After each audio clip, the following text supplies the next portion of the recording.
Students across the division are benefiting from Lexia, a computer reading program, and the all-in tutoring that is based on students' results. These fourth graders at Larimore Elementary come by before school twice a week to help make up for missed class time. Lexia identifies where students need help with reading and gives the tutors actual lessons to help students catch up. Today we did a reading lesson with Lexia on informational text, finding out the main idea and key details. They did very well, so they had hands-on materials. They got to participate in the lesson. It was on the board, and they really did a good job paraphrasing and summarizing the key details. This combination of Lexia and the all-in tutoring has a real impact on how efficiently tutors teach and students learn. It saves a lot of time. So Lexia has pre-made slides, it has pre-made materials, passages. I don't have to create anything. I can just pull what they need and then present it. She helped us try to find the main idea of the passage. You can kind of listen to her, then you can underline and get the right stuff. It's helping me so you can spell words that are new or that you don't know how to spell. I don't really know how to pronounce some words, so as I come here and learn how to read, I can pronounce more words. A few of our students participated in a unique event called the Invention Convention, held at Chrysler Museum. This is the next generation of talent. We have taken this Invention Convention curriculum to Norfolk Public Schools because it's never too early to let these kids show that they can be inventors. The winners were Kyrie Hayward and Darius Jones from Lake Taylor School. The problem is that the food, when we get to the line and take it back to the table, it's always cold. So we invented a tray warmer. When you have the heating pocket, you shake it around and then put it under the tray so it can heat up the food. The duo appreciated the guidance and help they got from their teacher. She taught us different ideas that we can use, different objects, different types of stuff, and I want to thank Ms. Tucker for all of this. These students learned skills that will help them throughout life. Lake Taylor has taught me to, even if something fails the first time, to not give up and try it again. And because the first time I did this, I didn't think it was good enough, but I retried and did it again, and it got better. Middle school students from Blair and the Academy of International Studies at Rosemont battled against one another in the courtroom law final at the Norfolk Circuit Court. After weeks of preparation for the trial, students on both teams did an outstanding job of presenting their cases to an actual judge. Fantastic. Great job by all the students. That they have great local lawyers teaching them. A lot of experience from the teachers, a lot of enthusiasm and passion, just like you want to see in a courtroom. That's how you win a case, but these kids do a great job. For middle school, I'm highly impressed. In the end, the defense team from Blair edged out the win by a mere 2 points. Their victory was made sweeter by the fact that they overcame a significant obstacle. What's really amazing is our team here started off as prosecution. We had less than a week to prepare to switch all the way from prosecution to defense, the complete opposite side of the spectrum. So we weren't sure if we were going to win, but we're still really happy we did. I feel like the whole thing was hard, but my biggest challenge was having to do this all in less than a week because we were originally prosecution. I wrote my opening statement this morning. It's very fun and enlightening. My original plan was to be a doctor, but I might do this now. Student art, theater performances, and music were all on display during Norfolk Public Schools' annual Fine Arts Festival. The Chrysler Museum of Art showcased artwork by students in kindergarten through 12th grade and theatrical performances from middle and high school students. Nearly 800 attendees enjoyed all the art and fun activities, but it was students who truly benefited from having artwork they loved creating displayed in such a prestigious location. This is a really unique opportunity that brings the community into the museum. So they're able to see the masterworks that are exhibited throughout the Chrysler Museum, but then they're also able to kind of experience their own artwork in a professional setting such as the Chrysler. And hopefully that kind of allows them to broaden what they think they might be in the future.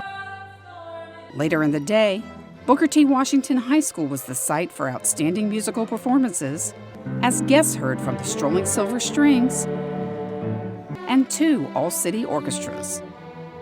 The orchestras featured guest conductors who were excited to work with and inspire these young musicians. I hope it gives them more enthusiasm about playing music. That's what I'm all about in my classroom too at Lansdowne. I want them to be really enthusiastic about music, because I am. If they are excited about the things they did today, and they think about maybe I can do it again next year, maybe I can be a teacher, anything that'll keep them going, anything that as long as you're enthusiastic about music, that I've done my job. Passing along the NPS attendance flag and some pride from one Panther Claw to another.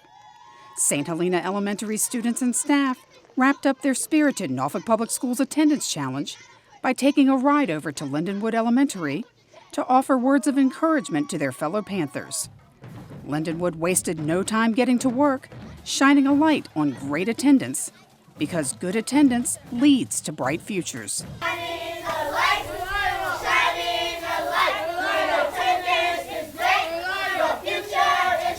From there, Lindenwood, equipped with flashlights and with the assistance of the Booker T. Washington drumline and cheerleaders, passed the attendance flag and the light to the Knights of P.B. Young Senior Elementary.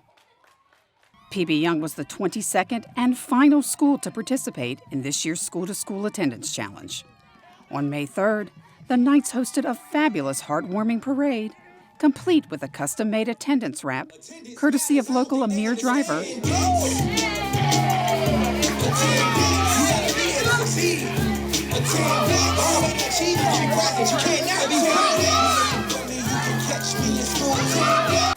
And the mighty Booker's drumline and cheerleaders to present Superintendent Dr. Sharon Birdsong with a symbolic attendance flag. P.B. Young also tapped Booker T to be the first school to kick off the challenge for the 2024-25 school year. Each month, as part of the School-to-School Attendance Challenge, NPS recognizes the schools that are leading the way in combating chronic absenteeism. Congratulations to the following schools for having the best attendance for the month of April and for earning the most improved attendance. Keep up the great work. It's been a big year for Maurice Christine Fitzgerald. The multiple all-state track performer can add Atlantic Orthopedic Specialist Student Athlete of the Month to her list of accomplishments. I'm extremely blessed. I've done so much. I've come out here every day. I work so hard. So it's just kind of another one of those testaments to all the work I've put in, all the work that's been put into me. Fitzgerald has a 3.8 GPA and will be taking her talents to James Madison University in the fall on a track scholarship. Christine is just the epitome of a great athlete. I never have to worry about her, not getting her grades together. I never have to worry about her working hard at practice. She's an example for our team. She's been a captain for 2 years. She's just a great kid all around, not just on the track, but off the track. Administrators visited schools throughout the division to present outstanding teachers with Rockstar Awards in April. This award recognizes exceptional teachers for excellent attendance or reaching at least 95% student participation on their STAR literacy assessments. Teachers appreciated being honored for their commitment to their work and their students. It was completely unexpected, so I'm not really sure, but I'm super grateful. Yeah, the encouragement is great. I don't really think about that I'm here, regularly. You show up and just do your work. But I think for the district to do that, the recognition is great. It was a definite surprise. I'm very thankful for it. And it was great. It was a great Friday, great end to the week for teachers. We're here for the kids. And I think consistency is key. And they look forward to physical education. It's one of their highlights of their day.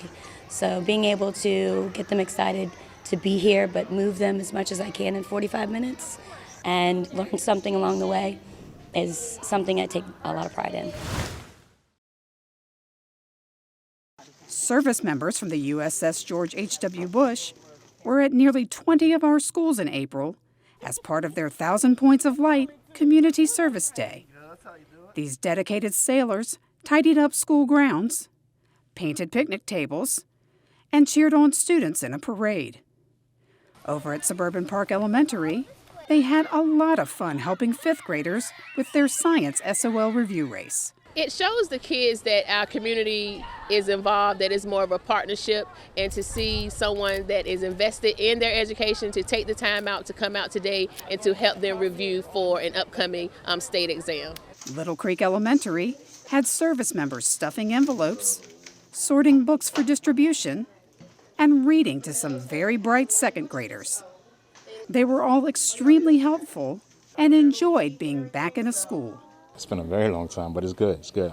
Kids are very energetic, so it makes me happy doing what I'm doing. It's not just about working. It's all about giving back, setting up mentorship, showing that we're here to support. We have a lot of service member families here, so the kids getting to see service members come, take their time to come and just serve at their school is a really big thing for us. And the students love it, we love it, and we just love being a part of the community. Students in Granby High School's economics and personal finance classes took part in a unique financial field day where they competed against one another to see who knew the most about personal finance. Representatives from Truist Bank and EverFi from Blackbaud led students through 5 different interactive stations, all designed to help them become more knowledgeable about their finances.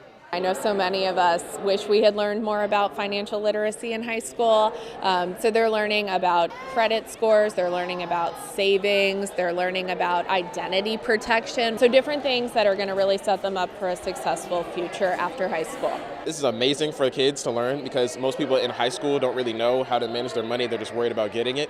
But this, even if you have it, if you don't know how to spend it, there's no point. I've learned this a little bit, but this is very helpful in me getting into the real world and managing my money. I really liked learning how to budget because I'm not good with budgeting, but it was really exciting to be here with groups of people and actually learn in a fun environment. I like hands-on stuff, and you don't really get a lot of hands-on things when you're just learning in the classroom, but with this assembly it's amazing. It's really fun.